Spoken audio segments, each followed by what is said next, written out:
નમસ્તે મિત્રો. છેલ્લે છે એ આપણે અલગ અલગ પ્રજાઓ ભારતમાં આવી અને વસી અને ભારત ઉપર સામ્રાજ્ય સ્થાપ્યું એની વાત આપણે કરતા હતા. પ્રજા તો આવી પણ એને ઘણા બધા સંઘર્ષો પણ કર્યા. સંઘર્ષો એટલા માટે કે સત્તા મેળવવાના સંઘર્ષો, કે ભાઈ ભારત પાસેથી પોતાનું સામ્રાજ્ય સ્થાપવાના સંઘર્ષ. તો સૌ પ્રથમ જો સંઘર્ષ જોવો હોય આપણે, તો એ સંઘર્ષ એટલે કે ભારતમાં ઇંગ્લેન્ડ અને ફ્રાન્સ વચ્ચે સંઘર્ષ. જે British French East India company હતી અને એની સામે બ્રિટિશ છે એક વિગ્રહ બંને વચ્ચે શરૂ થયો. કારણ કે ફ્રેન્ચનું સામ્રાજ્ય પહેલાં હતું જ. ફ્રેન્ચના ગવર્નર ડુપ્લે હતો એ ખૂબ શક્તિશાળી હતો અને એણે છે એ અંગ્રેજોને ભાગી કાઢવા છે એ ભારતના જે સ્થાનિક રાજાઓ છે, નવાબો છે, એને ભેગા કર્યા અને એક આખી યોજના તૈયાર કરી કે જેનાથી ભારતમાંથી અંગ્રેજોને કાઢી શકાય. હૈદરાબાદમાં પણ ફ્રેન્ચ ઈસ્ટ ઇન્ડિયા કંપનીની સફળતા રહી. હૈદરાબાદ પણ પોતે સર કરી લીધું. એ સિવાય છે રાજમુંદરી છે, મુસ્તફાનગર છે, એલોર છે, ચિકોલી છે. આ ચારેય પ્રદેશમાં પણ ત્યાંના રાજાઓની હેલ્પ લઈ અને ફ્રેન્ચોએ છે એ પોતાની સત્તા સ્થાપી અને અંગ્રેજોને કાઢી મૂકી.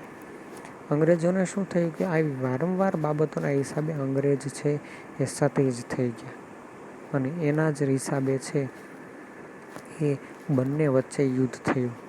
સૌ પ્રથમ ક્લાઇવના નેતૃત્વ હેઠળ નીચે છે બ્રિટિશ ઇન્ડિયા કંપનીએ છે 1750ની અંદર ફ્રેન્ચોને હરાવ્યા સૌ પ્રથમ. ત્યારબાદ ફરી વખત 1754માં બંને વચ્ચે થયેલી એક સંધિમાં છે એ ડુપ્લનને ભારતથી પાછો બોલાવવામાં આવ્યો. એટલે કે એક સંધિ થઈ કે ભાઈ એવી સંધિ થઈ કે હવે આ યુદ્ધ થયું, આમાં તમે હારી ગયા, તો ડુપ્લેને અહીંયાથી છે ડુપ્લે છે એ ફ્રાન્સ વહી ગયો, પણ એને ફરી વખત ભારતમાં સંધિમાં બોલાવવામાં આવ્યો. ફરી વખત તે કર્ણાટકનું યુદ્ધ કર્યું 1756માં અને અંગ્રેજોએ ફ્રેન્ચોને ભારતની રાજનીતિમાંથી છે એ હટાવવા કરેલી છે એ પેરિસ સંધિ. ફ્રાન્સની તમામ કોઠીઓ અંગ્રેજોને સોંપી દે અને તે કોઈ પણ પ્રકારનું રાજકારણ કરે નહીં એવી સંધિ. કારણ કે ફ્રાન્સો હરી ગયા એટલે એને જે બ્રિટનનું જે પણ હતું કે ભાઈ બ્રિટને એવું કીધું કે ભાઈ તમે હારી ગયા છો પણ તમે અહીંની બધી જ કોઠી એ બ્રિટનના અંડરમાં લઈ લો, તમે તમામ સત્તા છે એ સોંપી દો, તમારે હવે રાજકીય સત્તામાં ક્યારેય છે એ વચ્ચે આવવાનું નહીં. અને એવી સંધિ એ છે એ ફ્રેન્ચોની તમામ કોઠી છે અંગ્રેજોને સોંપી દીધી અને કોઈ પણ રાજકીય કાર્ય નહીં કરે તેવું પણ ફ્રેન્ચોએ શીખવાડ્યું. એટલે એનું એવું મિનિંગ થયો કે ફ્રેન્ચોએ જે વસ્તુ જીતી હતી ત્યાં હવે બ્રિટિશ તાજ છે એ એનો ઝંડો લહેરાવા મળ્યો. એ જ રીતે છે અલગ અલગ જગ્યાએ કોઠી સ્થાપી. એટલા માટે છે એ દક્ષિણના વિસ્તારમાં સૌથી વધારે કોઠી સ્થાપવાથી છે એ દક્ષિણના વિસ્તારમાં સૌ પ્રથમ જોઈએ આપણે તો દક્ષિણમાં સૌ પ્રથમ છે એ મુસલીપટ્ટમ તેમણે કોઠી સ્થાપી અને ત્યારથી જ છે એ ધીરે ધીરે ચેન્નાઈ ખાતે કિલ્લાઓ બનાવ્યા. એ સિવાય ફોર્ટ સેન્ટ જોર્જ ચેન્નાઈ ખાતે છે. આ વસ્તુ યાદ રાખવાની છે આપણે. ચેન્નઈ સાથે કયો બ્રિટિશે કિલ્લો બનાવ્યો હતો કે ફોર્ટ સેન્ટ જોર્જ 1639માં. આપણે જ્યાં સુધી કાઉન્સમાં તારીખ આપીશ ત્યાં સુધી થોડુંક એવું રાખવાનું કે મોસ્ટ ઓફલી આપણે છે આ ડેટ પૂછાય નહીં. ઈસ્ટ ઇન્ડિયા કંપની બ્રિટિશ સરકાર પાસેથી મુંબઈ ટાપુ લઈ લીધો. એટલે કે ધીરે ધીરે છે ઈસ્ટ ઇન્ડિયા કંપનીએ છે બ્રિટિશ સરકાર પાસેથી, કારણ કે હવે છે એ બ્રિટિશની સત્તાની પકડ ચાલતી ગઈ, ધીરે ધીરે કિલ્લાબંધા કરી અને એના હિસાબે છે એ પોતાનું મુખ્ય મુહૂર્ત છે સુરત હતું મુખ્ય મથક, એ સુરતથી ખસેડી અને મુંબઈ લઈ આવ્યા. તેમણે છે એ 1633માં ઓરિસ્સા અને 1651ની અંદર છે એ બંગાળ ઉપર વેપાર કરવાના પરવાનો મળ્યા. ધીરે ધીરે કટકે અને એક પછી એક પ્રદેશો ઉપર પહેલાં તો વ્યાપાર કરવાની શરૂઆત કરે અને પછી ધીરે ધીરે જેવી અને તાગ મળે એટલે અંગ્રેજ સરકાર શું કરે, તરત ત્યાં સત્તા સ્થાપી દે. સ્વાભાવિક રીતે આપણે બસની અંદર જતા હોય અને બસની અંદર છે એ જગ્યા ન હોય પણ થોડીક અમથી સીટ ખાલી હોય એટલે તરત એમ કે છોકરાને થોડોક આમ લઈ લો ને એમ કરીને આપણે બેસી જઈએ. પછી જેમ જેમ રોદા આવતા જાય એમ ધીરે ધીરે આપણે આપણી જગ્યા છે આખી કવર કરતા જઈએ અને જે થોડાકમાં બેઠા હોય એના બદલે આપણે આખી સીટમાં બેઠા હોય એવા આપણા ઘણા બધા વ્યક્તિને અથવા આપણી સાથે પણ એવું આપણે કરેલું હોય. તો અંગ્રેજ સરકાર પણ એવું કીધું કે ભાઈ પહેલાં તો વ્યાપાર કરવાના બહાને છે એ થોડા વર્ષો રહેતા અને અંતે ધીરે ધીરે કરતાં પોતાની સત્તાને પણ ત્યાં સ્થાપી દેતા. ભારતમાં છે એ ડામાડોળ રાજનીતિ જોઈએ. ડામાડોળ રાજનીતિ એટલા માટે હતી કારણ કે અંદરો અંદર નાના નાના રાજા એકબીજાને બાંધવામાં છે એ શું થયું કે ભારતના રાજાઓને જે સુલતાનો એકબીજાની અંદર બાંધતા અને એનો લાભ લઈને અંગ્રેજોએ છે પોતાની સત્તા પ્રાપ્ત કરવા માટે પોતાની અંદર મક્કમતા આવી. કેમ? કારણ કે એને ખબર હતી કે આ બધા અંદર બાંધીને મરી જવાના, એટલે આપણે છે એ ભારત ઉપર રાજ કરવું સૌથી સહેલું છે. ટૂંકમાં અંગ્રેજોએ છે હુગલી પર આક્રમણ કરીને જે મુગલ સમ્રાટ વિરુદ્ધ છે યુદ્ધ આદર્યું. આમ ઔરંગઝેબે અને અંગ્રેજોની આ હરકતને કચડી નાખી. એટલું જ નહીં, જ્યારે એ સમયે ઔરંગઝેબ જબરદસ્ત હતો અને એને સુરત એ સિવાય મસૂલીપટ્ટમ અને વિશાખાપટ્ટમની કોઠી ઉપર પણ મુગલ સત્તા પોતાના અધિકારને સ્થાપી દીધી. અંગ્રેજોને ત્યાંથી ઘૂંટણીયભેર કાઢી મૂક્યા. આમ ચાપલુસી અને વિનમ્રતાનો આંચળો ઓઢીને પુનઃ વેપારની પ્રવૃત્તિ શરૂ કરી. અંગ્રેજો એટલા જેને કહેવાય આપણે શિયાળિયાના મગજ, લોમડીના મગજ, શિયાળિયાના મગજ જેવું હતું. એણે ધીરે ધીરે છે એ ત્યાંના ગવર્નરો કે અંગ્રેજોના મેઇન અધિકારીઓ હતા એ બધા આ રાજાની પગ ચાપલીને આ તેને અલગ અલગ વિનમ્રતા ભાવને સારા બતાવવાનો માફીનો એવી અલગ અલગ કરી અને અંતે છે એ ખાસ કરીને ફરીથી પાછી પોતાની જે વેપાર કરવાની કોઠીઓ હતી એ સ્થાપી દીધી. અને એ સમયના બાદશાહો ઉદારતાના લીધે જ છે જેણે માફી આપી એને જ પોતાના પગ ઉપર કુહાડો એ સમયે માર્યો હતો. જો એ સમયે મુગલો મક્કમ રહ્યા હોત તો સ્વાભાવિક રીતે અંગ્રેજો પગ પેસારો કરી શકે નહીં. એટલે શું થયું કે ભાઈ ફરી વખત એ લોકો આવ્યા અને એણે સુતનદી, કાલીઘાટ અને ગોવિંદપુરા જેવામાં ગામની જમીનદારી પ્રાપ્ત કરી. રાજાને પટાઈ લીધા અલગ અલગ વસ્તુઓના અંતે એવું કરી અને પછી એણે અમુક ગામડાઓમાં પોતાનું સામ્રાજ્ય સ્થાપ્યું. ટૂંકમાં તેની આસપાસ કિલ્લા બનાવ્યા જેને ફોર્ટ વિલિયમ તરીકે ઓળખવામાં આવે છે. આ બધા જે ગામડા ફરતો જે ગઢ બનાવ્યો કિલ્લો એને ફોર્ટ વિલિયમ તરીકે ઓળખાય છે, જે આજે કોલકાતા તરીકે ઓળખાય છે. આજે કોલકાતાની સ્થાપના એ પ્રમાણે મુગલ બાદશાહ છે એ ફરુખશીયરે છે એ તેમને વિશેષ અધિકાર આપતાનું ફરમાન બહાર પાડ્યું. અને પાછા ખબર છે કે રાજાને કોઈક બે શબ્દ હારા કેટલા રાજા તો પાછો ગાંડો થાય, એટલે એને ગુજરાત અને દક્ષિણ ભારતમાં પણ લાગવા પાડ્યું. આમ ઈસ્ટ ઇન્ડિયા કંપની વેપારનો ખૂબ નફો મળ્યો. 1708માં કંપનીનો નિકાસ 5 લાખ પાઉન્ડનો હતો. એટલે કે અહીંથી એ સમયના 5 લાખ પાઉન્ડ છે એ અહીંયાથી છે એ મોકલતા, જે 1740ની અંદર છે એ 17,95,000 પાઉન્ડ સુધી પહોંચ્યો. આમ તમે વિચાર કરો, માત્ર એ ભારતમાં આવીને બહાર એટલો વ્યાપાર કરતા તો ભારતના લોકો પાસે કેટલું નાણું હશે એ જ સમજવાનું. આ મુગલ સામ્રાજ્ય અત્યંત નિર્બળ બનતા બ્રિટિશ કંપનીની ધીરે ધીરે ખબર પડવાની, કારણ કે રાજા પછી નબળા આવે, સત્તા નબળી પડતી જાય, એમ ધીરે ધીરે છે એ બ્રિટિશરે પગ પેસારો કર્યો. આમ કંપની છે એ પોર્ટુગીઝો અને ડચ પ્રતિસ્પર્ધીઓને પણ છે એ હરાવી, ફ્રેન્ચોને પણ હરાયા. ફ્રેન્ચો છે એ પડવાનું કોઈ હતું જ નહીં, કારણ કે ફ્રેન્ચ આગળ તો પહેલેથી જ તે આપણે જોયું કે એણે પહેલેથી જ કીધું હતું કે અમે વચ્ચે નહીં આવી. આમ અંતે ફ્રાન્સ અને ઇંગ્લેન્ડ વચ્ચે ભયાનક યુદ્ધ થયું, પણ એનો પરિણામ કર્ણાટક વિગ્રહમાં મળ્યો અને કર્ણાટક વિગ્રહમાં છેવટે છે અંગ્રેજોનો વિજય થાય છે અને ફ્રેન્ચ સત્તા જે થોડીક પણ હતી એ પણ સૌ નષ્ટ થઈ જાય છે. આમ ભારત ઉપર ઘડીક સત્તા આવી, ઘડીક સત્તા ગઈ, એવી રીતે અંગ્રેજો છે એ પોતાની સત્તા સ્થાપવામાં છે પોતે શક્તિમાન બન્યા. હવે સમય એવો થયો કે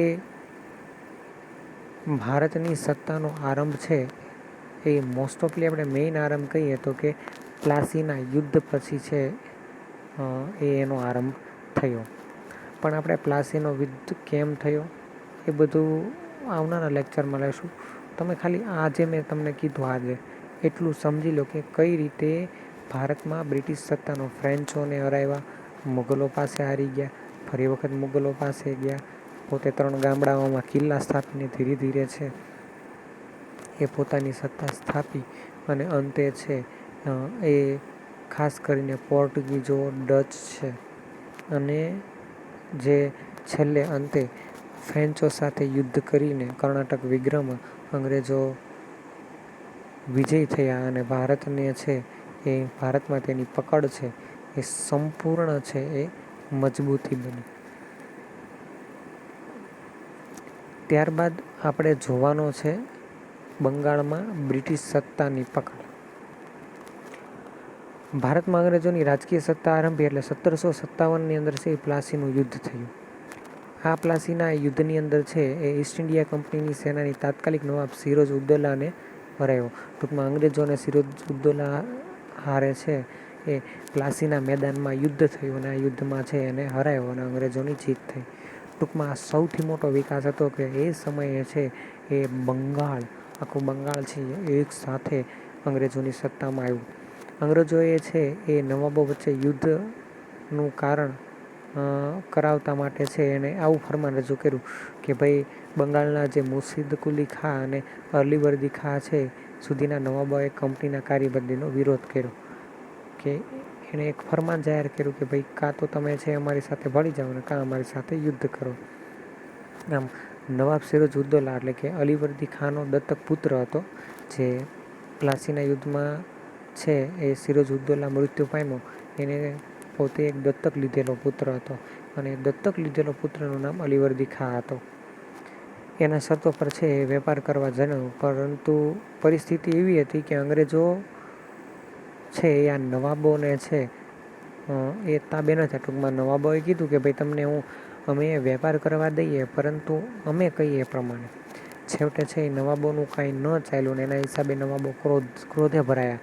એટલે ટૂંકમાં ગુસ્સામાં આવ્યો ને એના હિસાબે આ નવાબે છે એ અંગ્રેજનું જે ફોર્ટ વિલિયમ એટલે 3 ગામડા છે એ કોલકાતાના ફરતે જે કોલકાતા હાલનું કહી શકાય ત્યાં જે આખો જે કિલ્લો બનાવ્યો હતો એને કિલ્લાબંધી કરીને રોષે ભરાયેલા નવાબોએ છે એ કસીમ બજારમાં ફેક્ટરી છે અંગ્રેજોની એ કબજે કરી લીધી 20 જૂન 1756માં.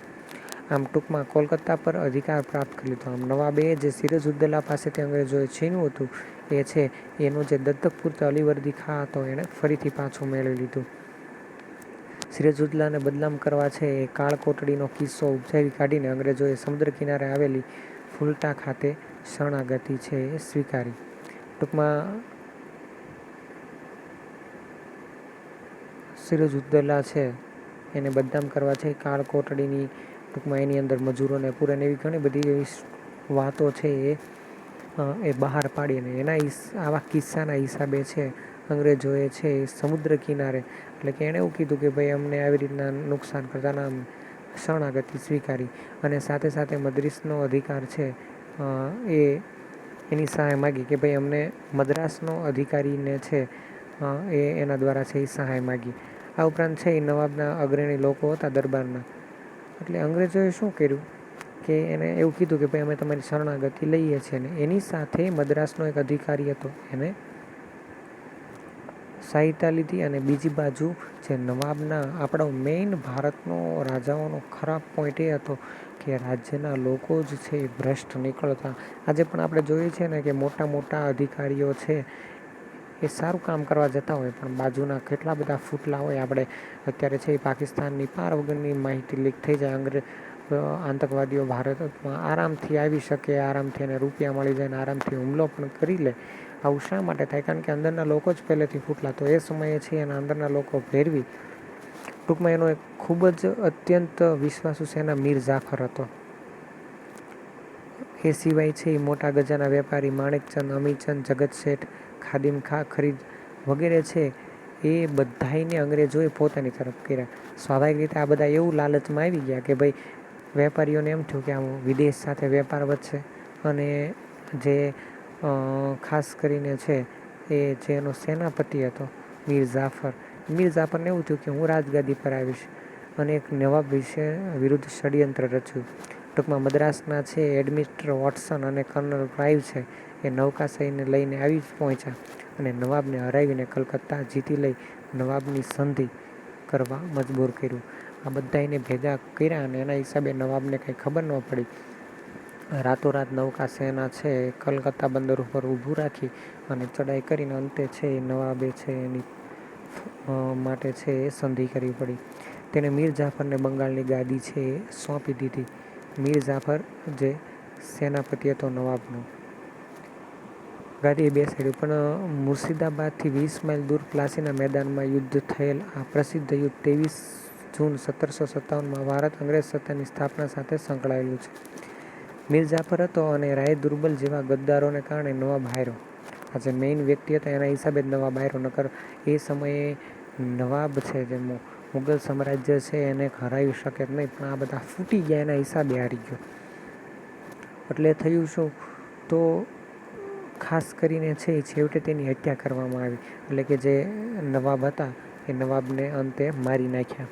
આમ નવીનચંદ્ર સેનના મત અનુસાર હવે આ પ્રસંગ એટલે કે આ થયું એટલે ભારતમાં કાયમી દુઃખની છે એ કાલ રાત્રિ સંપડાયું. જો તે દિવસે નવાબ ન મર્યો હોત અને નવાબને સંપૂર્ણ પ્રોત્સાહન, ટૂંકમાં કોઈ ગદ્દાર પણ ન નીકળ્યો હોત, તો ત્યારથી જ ભારતમાંથી છે એ અંગ્રેજોનો પાયો છે એ નાબૂદ કરી નાખે.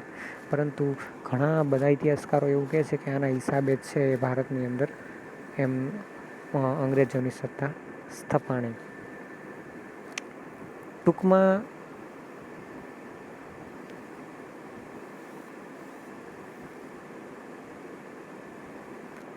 છે એ ખાસ કરીને છે હવે થયું એવું કે અંગ્રેજો છે મીર જાફરને નવાબ બનાવ્યો અને છે એને ખાસ કરીને પોતાની માંગણીઓ છે એ મનાવવાની શરૂઆત કરી.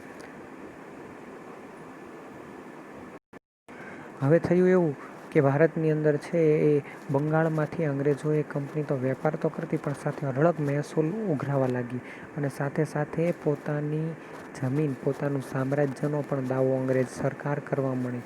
એ સિવાય ફ્રેન્ચોને પણ હરાવી ચૂકી. બંગાળ, બિહાર અને ઓરિસ્સામાં પણ પોતે મુક્ત વેપાર કરી શક્યા અને એના હિસાબે પુષ્કળ પ્રમાણમાં ધન દોલત છે બ્રિટને ભેગા કર્યા.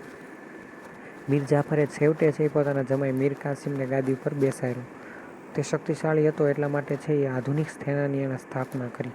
એણે પણ શસ્ત્રો, બંદૂકો અને એને લાવવાનો પ્રયત્ન કર્યો. એ સિવાય છે ભ્રષ્ટાચાર એટલે કે પોતે જે નવાબ સાથે થયું તો એની સાથે ન થાય એ માટેના પણ પ્રયત્નો કર્યા અને એને ઈસ્ટ ઇન્ડિયા કંપનીને અંકુશમાં લેવાનો પ્રયત્ન કર્યો. પણ અંગ્રેજોની બદમાશી એ સમયે વધતી ગઈ. સત્તાનો એને દુરુપયોગ કરવા માંડ્યો અને મીર કાસિમ તેનાથી ખૂબ ક્રુર હતો. છેવટે બંને પ્રત્યે એક યુદ્ધ લડાયું અને જેની અંદર છે એ યુદ્ધની અંદર છે મીર કાસમ છે એ પોતે હારીને પોતે અવધ છે એ ભાગી ગયો. અવધ તાત્કાલિક નવાબ સિરાજુદ્દૌલા સાથે છે એની વાત થઈ અને મુગલ બાદશાહ શાહ આલમ બીજા સાથે તેની સંધિ કરી. છેવટે સુજાઉદ્દૌલા, મીર કાસિમ અને શાહ આલમ, મીર કાસિમ, શાહ આલમ અને છે સુર-ઉદ-દૌલા છે એ ત્રણેય ભેગા મળી અને અંગ્રેજો સામે યુદ્ધ જાહેર કર્યું અને એ યુદ્ધ એટલે કે બક્સરનું યુદ્ધ. પ્લાસીના યુદ્ધ કરતાં પણ મોટું બક્સરનું યુદ્ધ 22 ઓક્ટોબર 1764ની અંદર થયું. ત્રણેય સત્તાઓને અંગ્રેજોએ હરાવી અને એ સૌથી શક્તિશાળી સાબિત થયા. આમ યુદ્ધ, આવડા મોટા યુદ્ધમાં અંગ્રેજોની જીત થઈ કારણ કે અંગ્રેજો સેનાનું શ્રેષ્ઠતા સાબિત થઈને એના હિસાબે અંગ્રેજોએ બંગાળ, બિહાર અને ઓરિસ્સામાં આ યુદ્ધ પછી વાસ્તવિક સત્તા સ્થાપી અને ત્યાં છે એ ક્લાઇવને સૌ પ્રથમ છે એ ગવર્નર તરીકે 1763માં નિમ્યો. મીર જાફરને ફરીથી નવાબ બનાવ્યો. પછી નિઝામુદ્દીન દૌલાએ નવાબ બનાવ્યો અને અંતે નવાબ પોતાની સેનાનો ભંગ કરવાની સંધિ કરી. આમ અંગ્રેજોએ બંગાળની વાસ્તવિક શાસન છે એ પોતાના નામે કરી લીધું. આમ ધીરે ધીરે અંગ્રેજો પણ પોતાની સાથે જે રોબર્ટ ક્લાઇવ છે એ પોતે પોતાની ઘાતકીથી છે એ પોતે ભારતની અંદર સંપૂર્ણ સત્તા સ્થાપવા અંગ્રેજ ઈસ્ટ ઇન્ડિયા કંપનીને શક્તિમાન બનાવી. તો આવી રીતના ભારતની અંદર સૌ પ્રથમ અંગ્રેજ સત્તા સંપૂર્ણ સ્થપાઈ ગઈ હતી.